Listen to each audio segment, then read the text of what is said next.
to another session of Table Round, where we've got three actors with us today, Martin Williams, Ethan Beluca and Nigel Goodwin, accompanied by my friend and colleague, as always, Chase Johnson Lynch.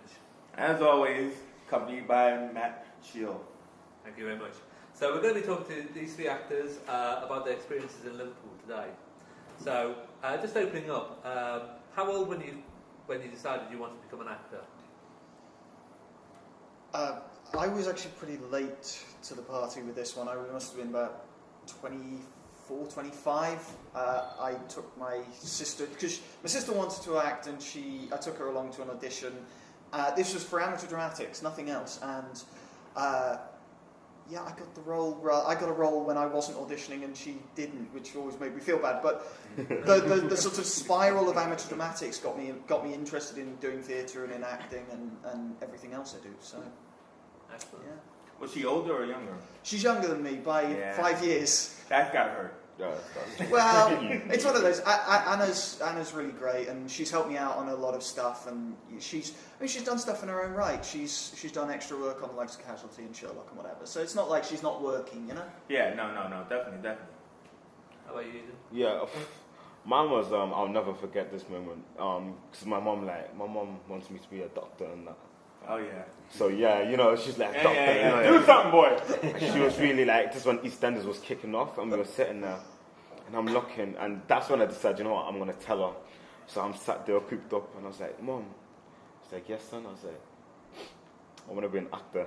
I was waiting for her to flip the lid, and she was like, what, really? And I was like, yeah. She's like, are you being serious?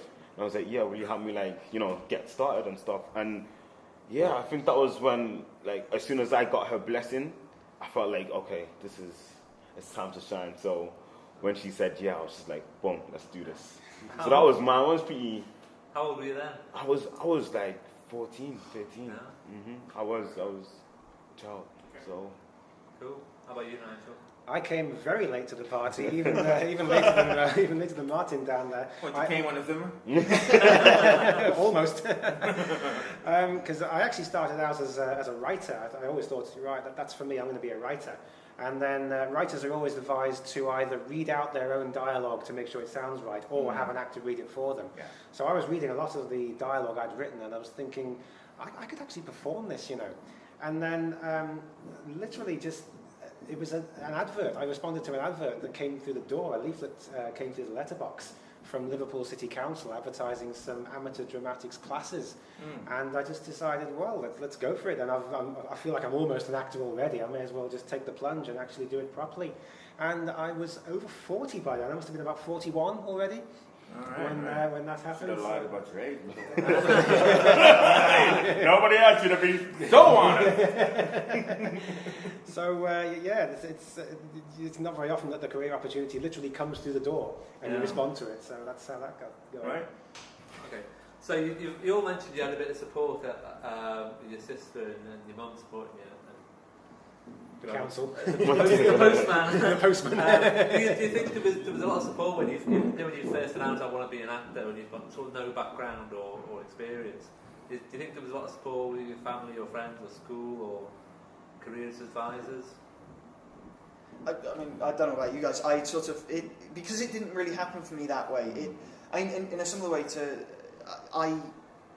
because I started as a poet as well. I was a poet and I'd been writing for years anyway. It's this thing that somewhere along the line I got my first paid gig, and from there somebody else offered me work, and somewhere I can't quite identify exactly where it was. So it's not exactly like I ever just announced, that's it, I'm going to be an actor.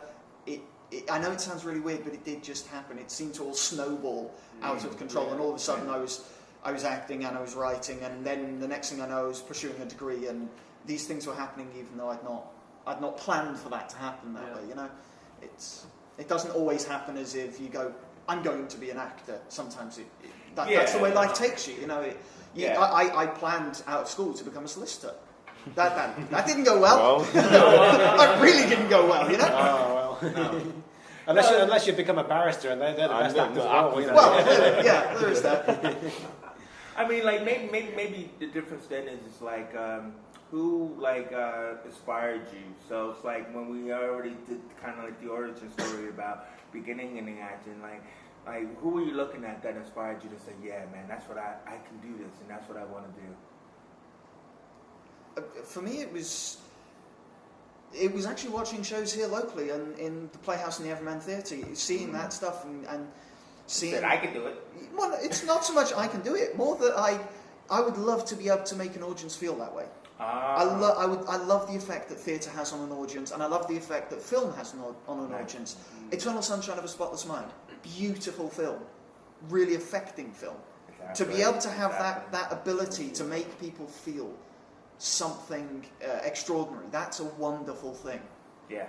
And that's where my love of it stems from, the connection with the audience. What about you, Ian? Well, in my case, it was... I was watching Rush Hour, and so now I know. Listen, old.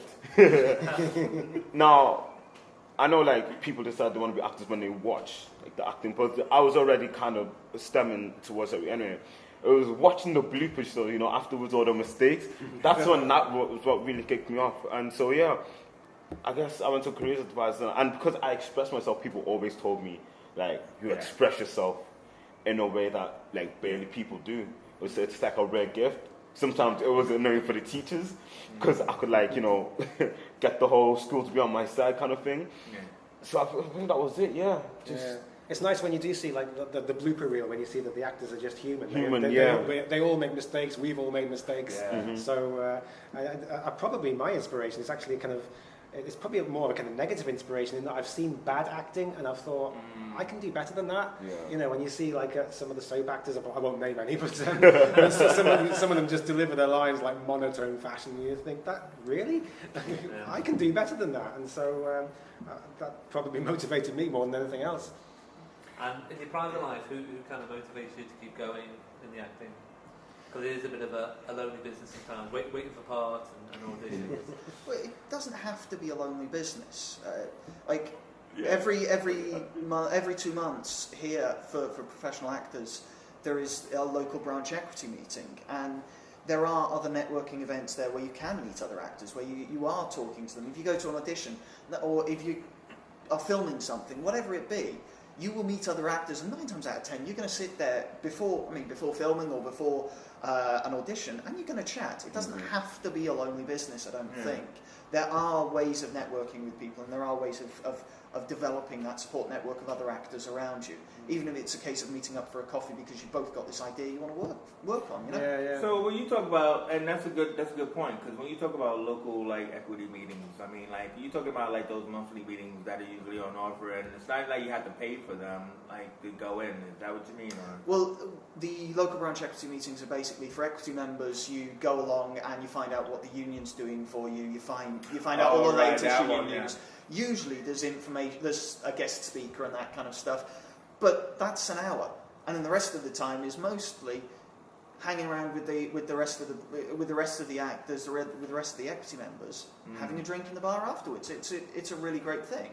So that's a really good jump off question there. Is that being an actor is kind of like, as they say, dog eat dog.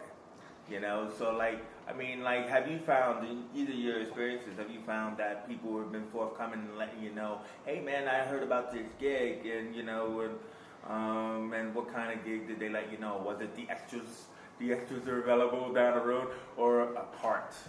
I mean, anyone? Yeah, I actually find the Liverpool acting community very friendly and very, very supportive. It's not it's not as dog eat dog as in places like London, where I know in the actresses forum they talked about how quite hostile it can be down there. But I've always found the acting community here to be very friendly. I've never found it lonely at all. And people do kind of mention, oh yeah, there's something there that might be suitable for you. My acting tutor was very, very supportive and put me in touch with an extras casting agency, which got me some work, and it does kind of snowball. It is very mutually supportive, I think. Yeah, I totally agree. I mean, I have obviously my friends that I grew up with, but as well, I've got my acting friends, and I got told, like, when I went for my audition, keep yourself to yourself. They're gonna try and distract you and all this. And I met this guy, and he was like the exact same like me. He was just like this. He was not looking at no one. I knew he wasn't rehearsing his lines because he had a book. So I was like, you know what? I'm just going to go talk to him. And I talked to him and I said, you know what, mate, you are like the first person to come to talk to me. And we were getting to know each other and that, and he was like, and you know, it turned out me and him were so similar. And like, you know, that guy right now, he's like one of my coolest friends. And I've got to agree with you that, like, Liverpool, I don't know if it's because, you know, it's so hard to find stuff like jobs and that. Like, everyone, it's almost like a small community. Everyone looks out for each other. Like, I got people who call me as well, like, hey, I've heard about this thing for you, and like, I totally think you will suit it. So yeah, I've got to say as well, like, most of the things I've done over the things I've auditioned for isn't also my agent. Like,